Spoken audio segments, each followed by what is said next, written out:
Hi, this is Lucy, your clarity coach, and this is Tuesday Talks at 3.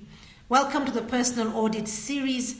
It is quarter four of the year, where the corporate world carries out what is known as appraisals, a system by which we get feedback, and whether it is feedback of how we are doing as an individual, how we're doing as a department, how other people are relating with us, or what our direct lines report think about us, or what our supervisors or our managers think about what we're doing. It is an appraisal. And this kind of appraisal can be done in your personal life. And this is what the Personal Audit Series is all about. It's about me bringing to you that awareness that you can audit whatever you are going through in life. Because remember, there was an objective. You set out to do something, and now you are going on with a journey. You're learning your steps of how great you are. You're learning the areas with which you need improvement. You're seeing the opportunities. You're experiencing the threats that maybe there is somebody who seems to be able to do it better than you. Whatever it is, I am encouraging you to do an appraisal, something that is akin to an audit that a big company would be doing. So just bringing it to your level, to my level, to being able to check in with yourself. Now, this is a 5-part series on personal audit, and it's a series that guides on ways to conduct a personal audit, because you may hear of a personal audit and then you're like, Lucy, how do I conduct one? Well, if you've been following me for the last few that we started off and now today and the next two that we're going to do, you will pick tips that will be able to help you to conduct a personal audit with the main purpose, and you want to hear me right on this one, with the main purpose of celebrating successes. Yes, I've said it, celebrating successes, because there are things that you have done right. You need to document them, record them, take them and put them somewhere where you can be able to reach out to them to remind yourself, especially when matters of imposter syndrome come. For us as human beings, we are good at so many things, and even those things, those very things that we are good at, we get tested by ourselves, our inner voices, not even external, our inner voices telling us that we're not good enough, we will not amount to anything. Who is going to listen to you? That self-saboteur is working against us, even when we know we are good at what we do. So having a place where you've documented your successes, whether you're writing it down on a piece of paper, in a book, in a journal, on your phone, on your laptop, whatever it is something that you need to be able to do, so that when we come into this personal audit season, you're able to look at all the things that you did well and help you to deal with the imposter syndrome at that point, because it is imposter, it is a fraud. So not only that, it will also help us to identify areas that need. People are looking at us and asking us for our input. However, when we try to do that, we realize, this is an area that I am weak in. This is an area where I need to work on. This is an area that I never even thought that I was challenged in. I was going on my merry way, not realizing that I do need help. So the 5 episodes that I'm referring to, we've already covered the first 2, which was goal achievement and skills and knowledge enhancement. So with your goal achievement, it's just like I said in the beginning, what did you set out to do? Have you achieved it? Have you partially achieved it? Or have you not achieved it at all? The second one is your skills and knowledge enhancement. What skills have you gained over this period of time? Whether it's 12 months, 6 months, 4 months, 1 week. What skills have you acquired over time? This is key, because again, it goes into that basket of joy. For me to be able to say, I have upskilled, I have leveled up, and this is where I am now. So it's your skills enhancement, it's your knowledge enhancement. And today we're looking at the financial health check. Disclaimer, financial health check is not about the money. It's not so much about the money than it is about your emotions and your values. And this is what I'm bringing to you, tips that have helped me and how I've gone about it. And then we move on to health and well-being assessment, a very important area and very dear to my heart also. And lastly, we finish off with time management and productivity analysis. Remember, these are areas of your life, no matter who you are. A personal audit is important so you know that you are on track. You know what you're doing right, I beg your pardon, and areas that need your attention. Now remember, today I'm inviting you to click here, click the request to join link or button on your screen for a chance to engage with me today so that you can share with me what your thoughts are. And I'm going to be very specific that today's question is actually about successes. So that today's question is, and listen very carefully before you click the click to join button there, what one area of your spending habit, what one area of your spending habit have you adjusted with success? Yes, that pause was intentional because we're trying to see what the successes are. Remember, we talked about skills and knowledge enhancement. Remember, we talked about goal achievement. What are those things that you have achieved or partially achieved? Whatever it is, there is a level of success. So here it's about changing a habit. So what have you adjusted in your spending habits successfully? And this is the reason that you'll be clicking on click to join request so that you can come on and share with us what is it that you've adjusted when it comes to your spending habits with success. And I guess the follow-up question is, what are those successes? Or how does it feel? I'm going to think of a follow-up question immediately after that. So share with us here if you're unable to join us live. Share with us here on the chat, on the thread, and we'll be able to sample some of your answers. So let's dig straight into it. And we are looking at 3 steps that have helped me, namely resolution, management, and environment. Resolution, management, and environment are the 3 areas that have worked very well for me. So resolution is about making decisions. It is where you've intentionally put your mind to think about what it is that you do that you love to do. And there's always a financial aspect to it. So let's make a resolution. That is what we say to ourselves. Let's make a decision, if I was to use another word. Let us decide how we are going to move forward on this and how we are going to engage with it. So setting the stage for financial success is what I'm talking about. It's very relative and it is personal. So why is setting the stage for financial success relative and personal? Because it means different things to different people. Let me give you an example so that we can understand the context that I am talking about. And this is the context. For some of us, it may be about success, financial success, may be about keeping up with the Joneses. And you maybe are aware of this saying. It's a British saying. When we keep up with the Joneses means we covet. We are envious. We want to be like the neighbor. And the neighbor here, read anybody else who is around me. Doesn't mean your next door neighbor. It could be anyone who's around you in your environment, the places that you exist. So you want to keep up with the Joneses. Whatever it is the Joneses have, you want to have. That kind of life. So that could be for you setting a stage for financial success. That could be for you. Success could be that, being like the Joneses. Success for you could be about a means of survival.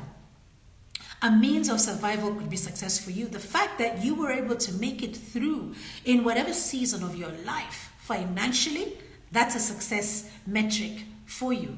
So it all depends where you're coming from. I repeat, success, financial success is relative and it is personal.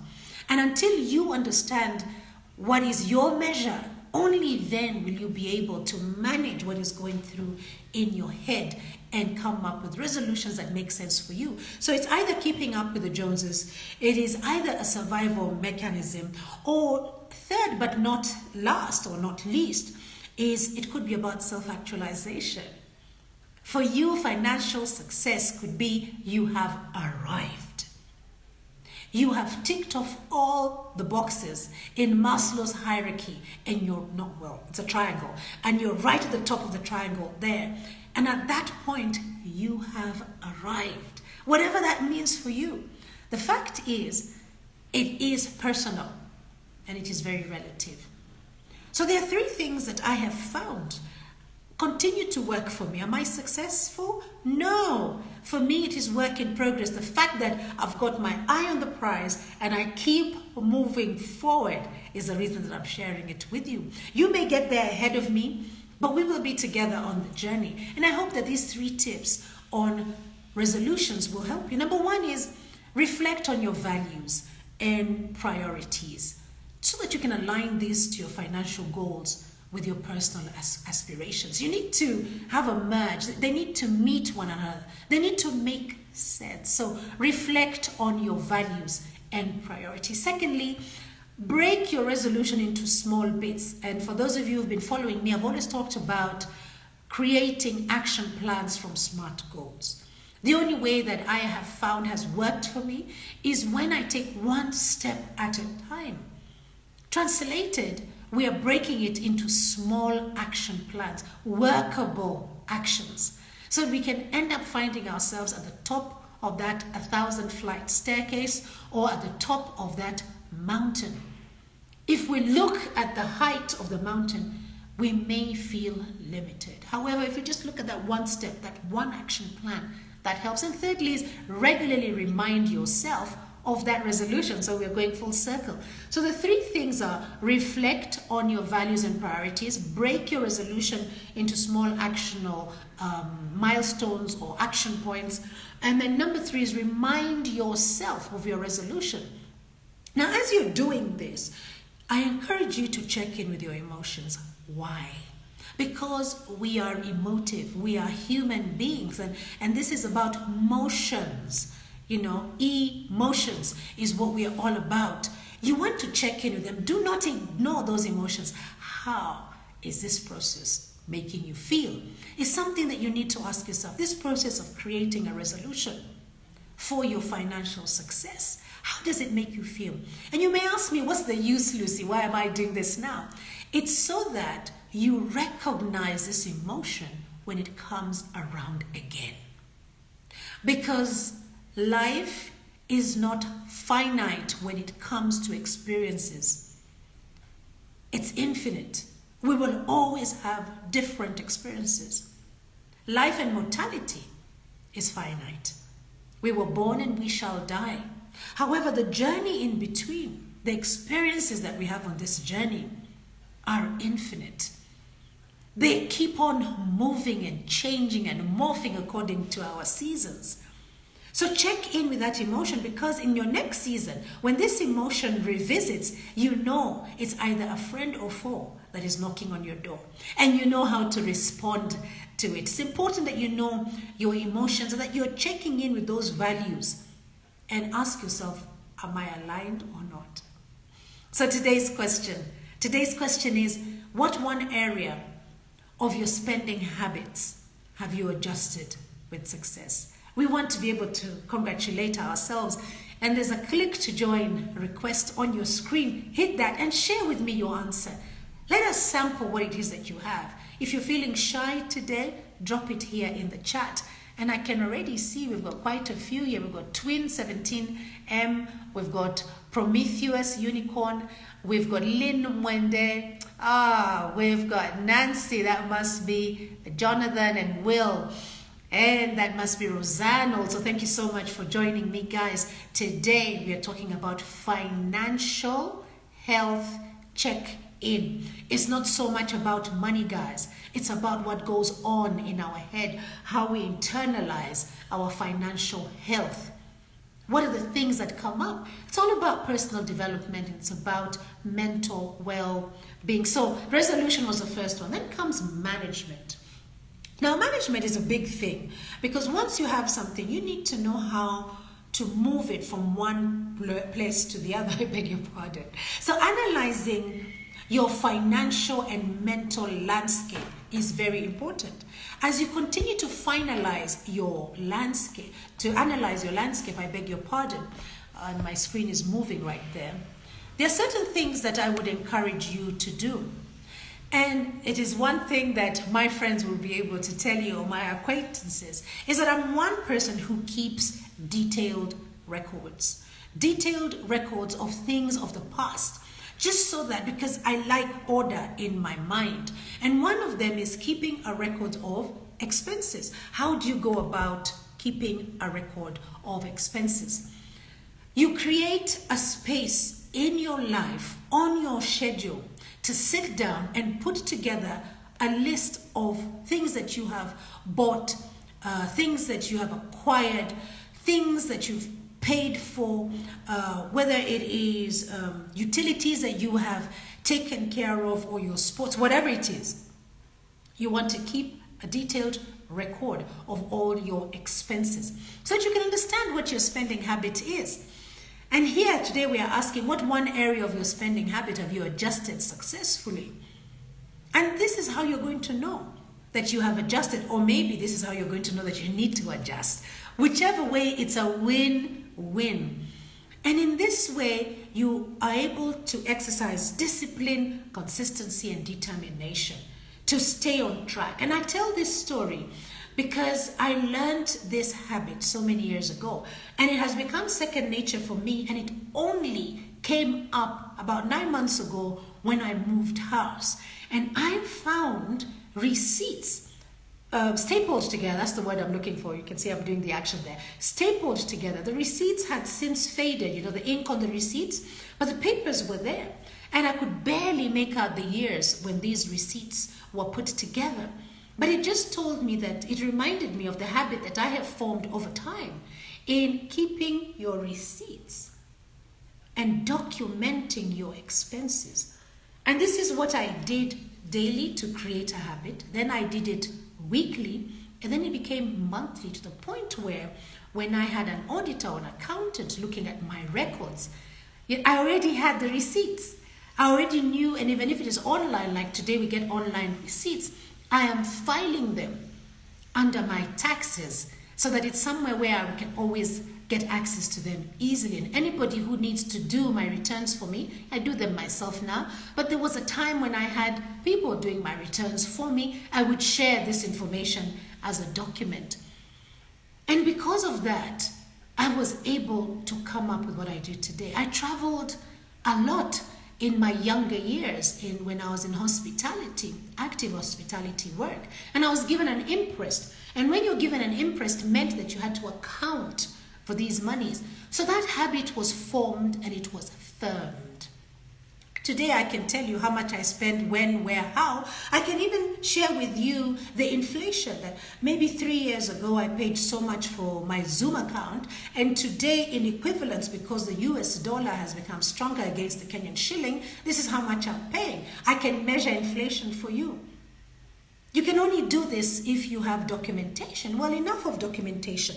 The next step, apart from keeping detailed documents, is prioritizing to pay off your high interest debts. Talking about debts, I got into such serious debt during my working life. And this is because with every bank account that you open, you're offered a credit card. Now, what I did, which sounds so crazy today, but at that time it made a lot of sense, was with every credit card that I got, I celebrated with a meal, maybe dinner with the family, or I bought myself a lovely dress or a piece of jewelry to celebrate.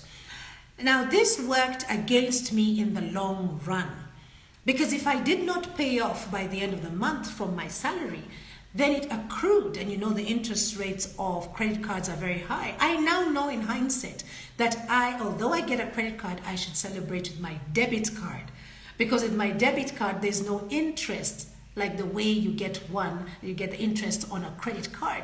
Well, now I know. I didn't know then, and I'm sharing it with you in case you're not aware of what it is that you're doing. And so I started to prioritize paying off those high interest debts. And if you are into credit card debt, you will know that it is a high interest debt. Prioritize doing that. It's all about management. So apart from keeping detailed records, you need to be able to prioritize paying off high interest debts. And this helped me to reduce my financial stress, because I was so stressed. I was getting my salary, but it was going towards these debts because I hadn't managed myself very well. Financial stress can lead to illnesses. You may start to feel certain things and wonder, how come when I go to the doctor for tests, I get a clean bill of health? Well, what is happening is that the stress is eating at you. So, do you have an imprest in life? And I say imprest in quotes. An imprest could be, do you have an allowance that you have been given to manage? Do you have a salary that you receive every end of the year? Are you on contract? Are there monies that you are given? What is it that you have that you need to manage, that you need to be smart about? You see, this holistic approach is all about your mental and emotional well-being when it comes to matters financial health. Check. And it plays a significant role in your financial health completely. So maintaining a self-image is important. And when I say self-image, it is your internal and your self-validation we're looking at. It's not about keeping up with the Joneses. It's about managing your stress. The example is, I was able to manage my stress and get out on the other side. Am I out of debt totally? No, I'm not. But I work towards it. My mindset, and we're going to touch on mindset next. My mindset is in the right place. I know that I'm prioritizing to pay this off. Therefore, I'm able to say no to certain things.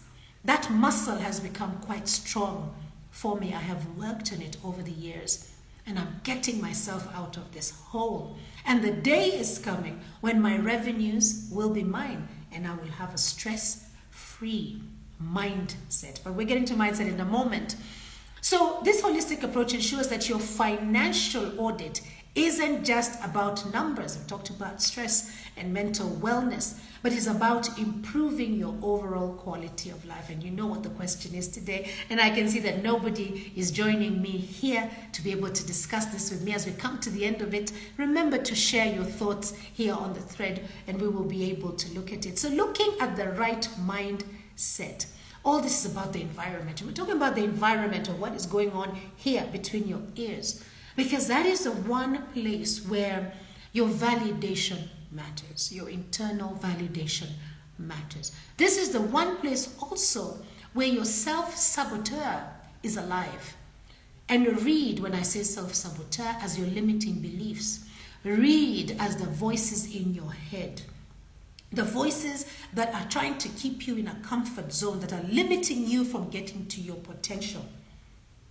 Incorporate mindfulness and stress reduction techniques into your daily routine, such as exercise, exercise, exercise. Did I say exercise?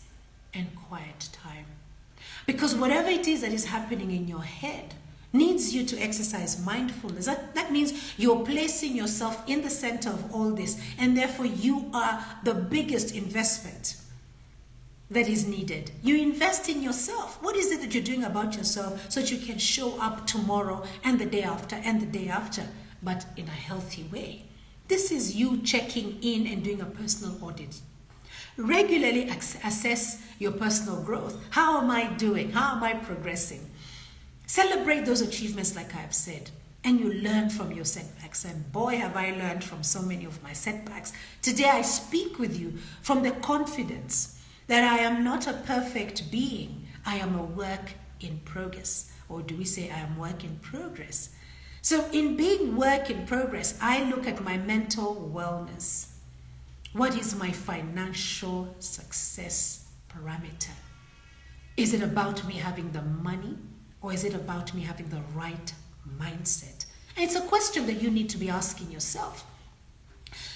If you find that you're unable to get an answer for this and that you're struggling, seek professional guidance where necessary. And I'll be honest with you and say that this year I brought in the services, or I reached out for the services of a financial coach. And boy, did I learn a lot. Did I realize that even though I felt that I was making my own progress and my own advancement in my own little way, there was so much more that a professional could help me with.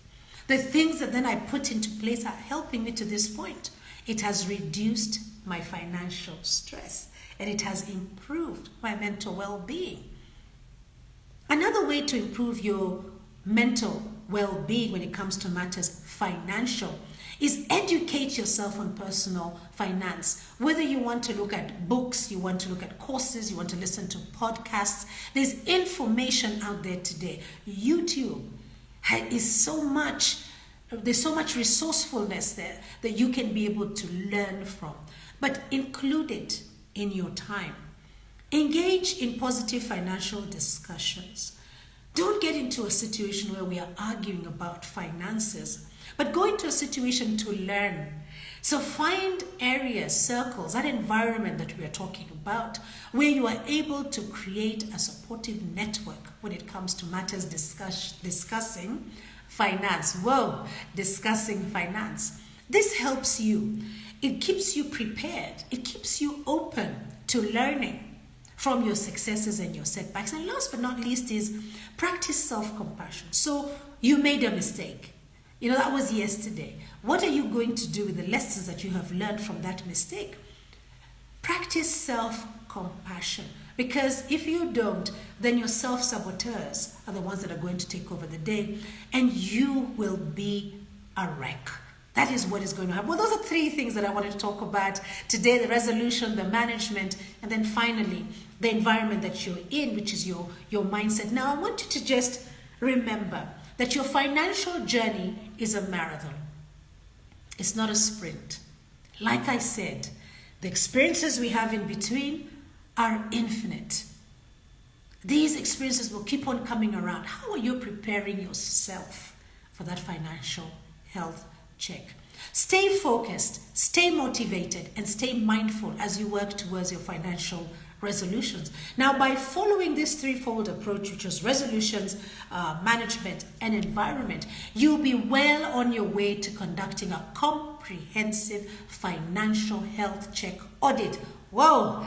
It came out. That was quite a mouthful right there. And I do hope that you can use that. I'm not going to leave you today without the tips, as I always promise you. Tips for you as you carry out your financial health check audit. Number one, identify your emotions. As you're going through the reflecting and coming up with your plans, what emotions are coming up? Write them down, because these emotions are going to help you next time when your season comes around again. You will recognize the emotions and you will know how to respond, and you cut out wasting of time. Number two, check in with your values. Are they aligned? When you look at your values and your financial goals, are they aligned? Very important. You need to sleep at night. Then when they're not aligned, you will not sleep at night. And I'm sure you understand what it is that I'm putting out there. If you don't, tell me, Lucy, here in the chat, and we'll have a chat later. And last but not least is cultivate the right mindset. When we're looking at a financial health check review, where is your mind about these things? Are you bringing in values? Are you bringing in the emotions? Are you showing up authentically? What is it that you are doing? And thank you so much. The recording of this session will be available by this evening on our YouTube channel, which is LMC Consultancy. Hop on there, guys, and subscribe and hit that notification button for updates on our sessions. Remember, our social media platforms have great tips on personal development and mental wellness. You also want to get there. How will you find me? Find me on Instagram, on Facebook, on LinkedIn, on TikTok as Lucy, your Clarity Coach. Now, the Who Am I training part 2 is finally here. It's on the 19th of October between 1 and 3 p.m. East African time. What we're going to do this time is pick the learnings of lesson 1 to impact our decision-making processes. You know, we are always making a decision. You've made a decision to be here to listen, or you've made a decision to move on and do something else. Whatever it is, we are making decisions. Even when we are not making a decision to do something, we are making a decision. Very profound. So registration closes today. All you have to do is drop me a yes right here on the thread, and I will share the registration link with you. Our next episode is on health and well-being assessment in this personal audit series. You do not want to miss it. Let us help build each other. And until then, be kind to yourself. Bye-bye now.